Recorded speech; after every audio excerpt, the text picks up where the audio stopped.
Bonjour chère communauté, aujourd'hui on va parler du bac de philo. Oh mon dieu, le bac de philo, c'est compliqué. Bon, enlève complètement ça. Eh bien oui, parce qu'il y a un an je passais le bac de philo et j'avais comme question, la culture fait-elle l'homme? Et comme j'avais eu une réflexion qui était pas si conne que ça pour l'époque, j'avais envie de vous la partager ici, justement pour l'occasion du bac et de tout ça et des petits bacheliers qui stressent. Allez courage, je suis avec vous, enfin presque, parce que techniquement je suis chez moi. Et donc qu'est-ce que j'avais dit à cette fameuse question de la culture fait-elle l'homme? Donc, première chose, hein, thèse, antithèse, synthèse. Donc en thèse, j'avais dit donc que en gros que la culture faisait l'homme parce qu'elle définissait plein de choses. Elle définissait son langage, définissait ses habitudes, elle définissait extrêmement beaucoup de choses. Et par exemple dans le langage, si t'as certains mots qui n'existent pas, bah ça veut dire que genre tu ne peux jamais accéder au concept. Par exemple, si t'as pas de mots pour décrire Dieu, bah le concept de Dieu te paraîtra très lointain et paraîtra complètement imaginaire et pas du tout ancré en toi. Et donc ça sera quelque chose avec lequel tu grandiras sans. Et par exemple le concept de règles, si t'as pas de mots pour dire les règles, je parle des règles, pas les règles des filles, mais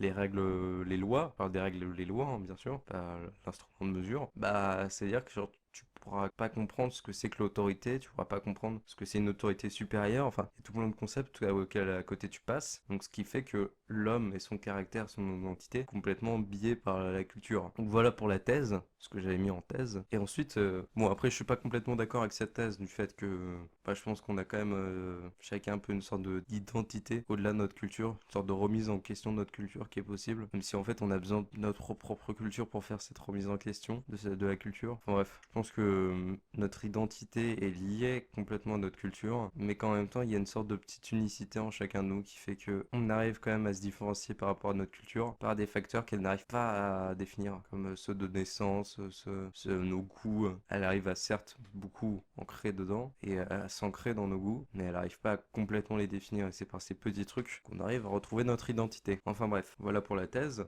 et pour ma critique de thèse. Ensuite, en antithèse, attention, j'avais cité Darwin. Oula, en fait, ce que j'avais dit dans cette antithèse, c'est que, en fait, c'est la nature de l'homme qui fait la culture. Dans le sens où, en fait, la culture, c'est surtout un outil qui nous permet de survivre à l'état de nature parce que c'est un truc qui permet de créer des liens sociaux, qui permet de construire des maisons, ce qui nous permet de mieux survivre, qui nous permet de nous reproduire et en fait la culture est juste un gène qu'on transmet de génération en génération et que c'est juste un moyen, un outil de survie, qu'au final c'est la nature qui est de l'homme qui fait l'homme. Par exemple dans le fait, tu vois, c'est par la manière dont est construit l'homme qui fait qu'il a une famille, c'est par la manière dont est construit l'homme qui fait qu'il peut construire, par exemple avec les pouces opposés, enfin tous ces genres de choses qui font partie du corps humain, qui font qu'on a la culture en nous, par exemple le gros cerveau qui permet de mémoriser plein de trucs, ça c'est pour avoir la culture qui nous permet de survivre, et en fait la nature de l'homme, donc toutes ces choses-là font que la culture est ancrée dedans et qu'au final c'est la nature de l'homme qui fait la culture. Parce qu'en fait la culture est juste un moyen utilisé par l'homme pour survivre. À la place d'avoir des crocs à serrer, à la place de pouvoir courir vite, enfin de tout plein de manières d'échapper du prédateur, bah nous on a préféré construire des maisons et faire des champs avant qu'on soit nomade en tout cas. Enfin après qu'on soit nomade en tout cas. Et donc ça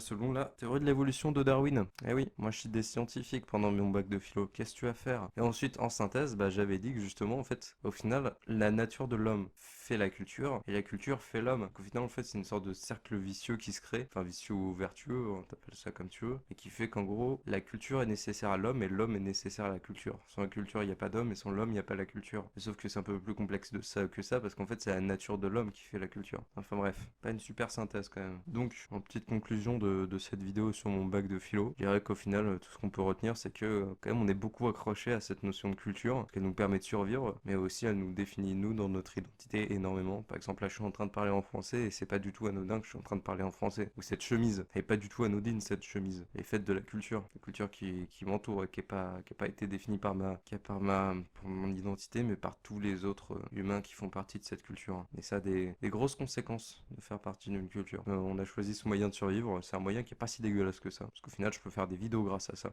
Voilà, c'est tout pour cette vidéo. Et pour ceux qui se posent la question, j'ai eu 17. Mais bon, comme j'étais en ST2D, la philo au fond, c'était un tout petit coef et c'était pas super dur. Bref, voilà, au revoir.